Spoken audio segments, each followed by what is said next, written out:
Hello, and welcome to Reading with Tuesdays on a Tuesday. My name is Tuesday, and I write fantasy fiction under the name Mary E. Twomey. And today I'm going to read you a chapter from one of my books. You're so lucky! Oh my goodness! I don't know what your reading goals are, but my reading goal for this year is to read 50 books. Last year I had the same goal, to read 50 books, and I ended up reading 85 books. What?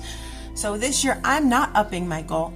I am still keeping it at 50 books because that made me feel happy and not pressured to overperform or feel like a failure if I didn't hit it. It just felt like this would be nice. If I don't hit it, that's okay, but wouldn't it be fun if I did?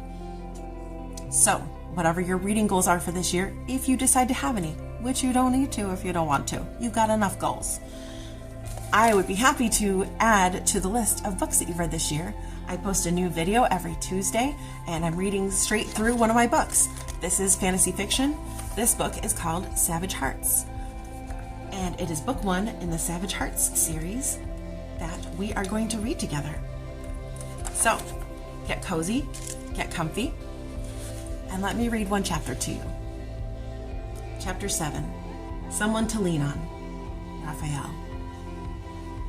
I forgot one more thing. My disclaimer, in case you don't remember from last chapter.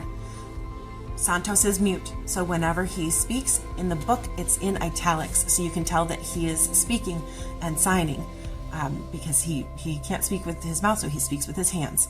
So I am not fluent in sign language, so I will be wiggling my fingers here so that you know this part is in italics, and Santos is signing this. Someone to lean on. Not hungry? I ask our second quiet member of the group. With Santos not able to speak and Adelita refusing to talk, and Cruz and I giving each other the silent treatment, it's just about the most boring morning I've ever endured. It almost sucks the fun out of eating my frosted, untoasted breakfast pastry. Almost. Adelita gives me a small shake of her head, but there's no malice in it. She clings to the corner, still wearing that bloodied, torn, pink silk blouse. Cruz bought you new clothes. You sure you don't want to try them on? You might look less like you've been recently murdered if you're not wearing blood-stained clothes. She eyes the bag warily and shakes her head again. She looks like death warmed over. Filthy clothes aside, she's lost a lot of blood. Her raven hair has half fallen out of its bun, surrounding her sallow complexion with waves that make her look like a rock star on her last leg. I doubt she slept beyond a wink when she lost consciousness for those brief minutes. She needs food and a shower, and I'm fairly certain she won't let any of us help her with either. Cruz doesn't do remorse gracefully. It only makes him surlier. He scowls at her as he stands in their motel room, though I'm not sure why. You need to change before we go. You'll only draw attention to yourself looking like that. It's been all night and morning she's been silent, but at this, she turns to Santos with a mournful expression. I can't, she whispers. I can't get my blouse off without moving my shoulder. I'm not trying to be difficult, I just don't know how to do it without making everything worse. I swallow my sleazy comment about me being able to help her out of her clothes. I'm guessing being hit on is the last thing she needs right about now. Compassion floods Santos's features. It's clear to me why she finally chose him to confess a problem to.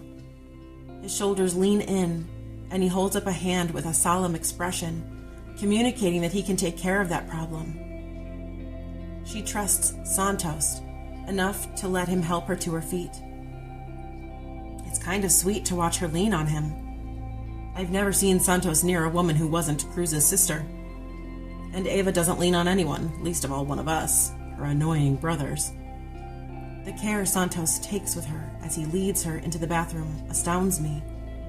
He even grabs her change of clothes and her purse that we snagged from the parking lot encounter.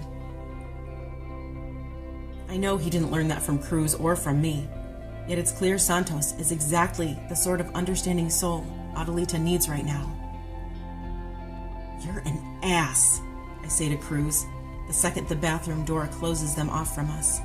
It's not my best insult, nor is it the greatest way to start out a dialogue, But Cruz gets what he gets at this point. Tanto del culo. He shrugs and plops atop Santos's mattress, as if he doesn't care about any of it. But I know he does, because I saw the look on his face when Santos stabbed himself.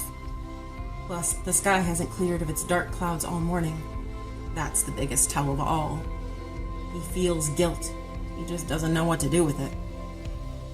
Santos is our responsibility. When he does stuff like this, hurts himself when he doesn't understand the world, it's our fault. We didn't educate him enough.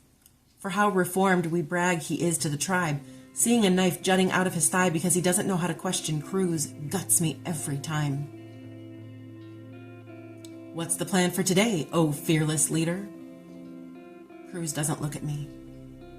Get her back to the tribe. Let Tio Bruno deal with her. He can get info out of her better than me. I fight the urge to leap onto the mattress he's sitting atop and strangle him. Though, as he's my best friend, my adoptive brother, and my superior, I only visualize the assault in the same way one dreams about Christmas presents. You'll do no such thing. Tio Bruno's even worse than you are. You're trying to break the puzzle instead of solving it. Not everything can be mastered with brute force. Some situations need finesse. What are you suggesting? Can you honestly picture her leaning on me the way she was with Santos just now? I quirk my eyebrow at Santos's strange observation. I always assume he's obtuse about relational stuff, but even he noticed trust starting to bloom. Just not in his direction.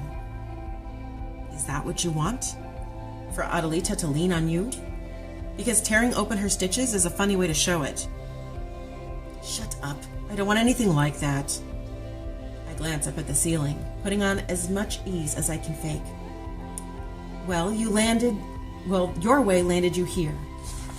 Where she's afraid to go near the bag of clothes you bought her. Santos's way gets him exactly where you wish you were, helping Adelita out of her clothes. Cruz's chin whips toward me, his nostrils flaring. My eyebrow quirks, awaiting his comeback, but his phone interrupts us. He answers the call with a succinct, "What?" "No, sir." A few beats of pause, and then monosyllabic responses come before he hangs up. His eyes dart to mine.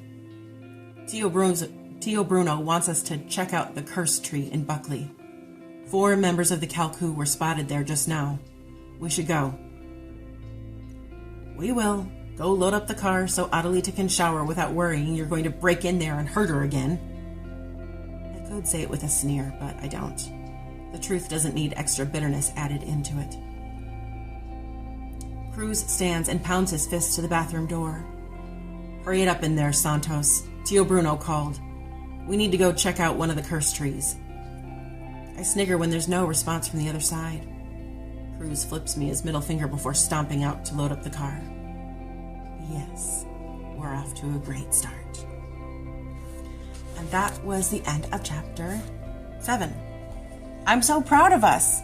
We're doing it. We're reading a book together. Maybe you're the type who reads a lot and lots of different genres, and you're just always having the input of art like pouring into you.